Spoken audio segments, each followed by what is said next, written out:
I lived with a friend of mine, who I will refer to as Nick, in a small house for a few years. During college, he was my roommate for the first year. And then we decided to move out of the dorms and share a rent on the house, since we both had decent enough jobs. This was both of our first times renting a place, so we didn't really know how to budget properly. After a few months, everything was okay, but it was almost a year in when we realized that this place was eating up both of our bank accounts. So the obvious solutions were to either move out or find another roommate. Neither of us wanted to leave, so we started the search for a roommate. We started by asking all of our other friends, but none of them were interested. So really, the only option was to put up a post online. I made the post on the Facebook Marketplace and Nick made a post on the Craigslist. Again, neither of us had ever done this and it felt kind of weird, but we knew we didn't have much of a choice. A few weeks went by with just a couple of responses, but none of them seriously considering moving in. Before Nick shows me an email he got from someone named Sam, replying to his Craigslist post. The guy seemed legit, and the following day he came over to view the house. I should mention he was a couple years older than us and had just graduated, but he seemed pretty nice and looked clean and everything, so we were glad to have him. He agreed to the split of our rent and moved in the next week. In the few months following, Sam would hang out with a lot and we actually got to know him pretty well. But all of a sudden, he became very closed off for some reason. Nick and I would barely ever see the guy, and when we did, he wouldn't even talk. He would sit in his room for the most part with his door shut and would only come out to get food or to go to the work. It didn't bother me necessarily, I just found it a little strange. Anyways, it was around months forward with him being there that things started to take a turn for the worst. I had just gotten home from work, and immediately as I walked through the door, Nick calls my name quietly from the living room. He say, "What's going on?" He mentioned that Sam was home, so do not talk too loud. Then he tells me about a strong smell he noticed when passing his room today. I told him I hadn't noticed it. He points down the hall towards Sam's room and tells me to quietly walk past and see if I notice. So I got up and made my way quietly down the hall towards Sam's door. I didn't even have to get very close to smell what he was talking about. It was awful and really disgusting.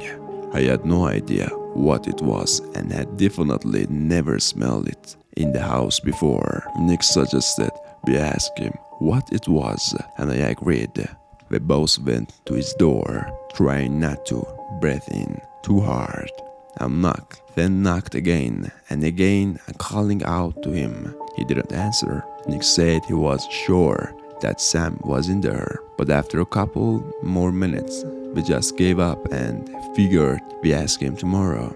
It was already pretty late at this point, so we both made a quick dinner and then ate while watching TV in the living room, and then we both went to the bed.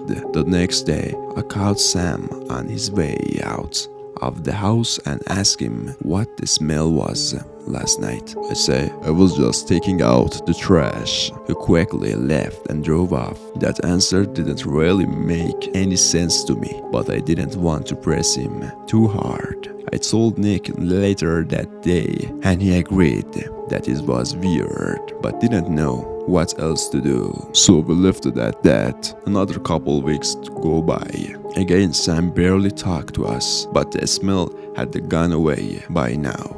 I got home from work late one night and Nick and Sam were both in their rooms already asleep probably. So I pretty much went straight up to my room and fell asleep as well. But sometimes in the middle of the night, I woke up and hear some movement below my room, which was where Sam's room was located downstairs. I listened for a couple minutes, trying to figure out what he was doing, but eventually I fell back asleep. The next morning, Sam ran out of the house to go to the work as usual. However, he didn't return home that night. Another couple days would go by and he still hadn't come home. I called him multiple times and his phone instantly went to voicemail. We were actually starting to get worried and decided to check his room to see if there was any clues as to what was going on. His room was pretty messy and actually kind of looked like a lot of his stuff had been packed up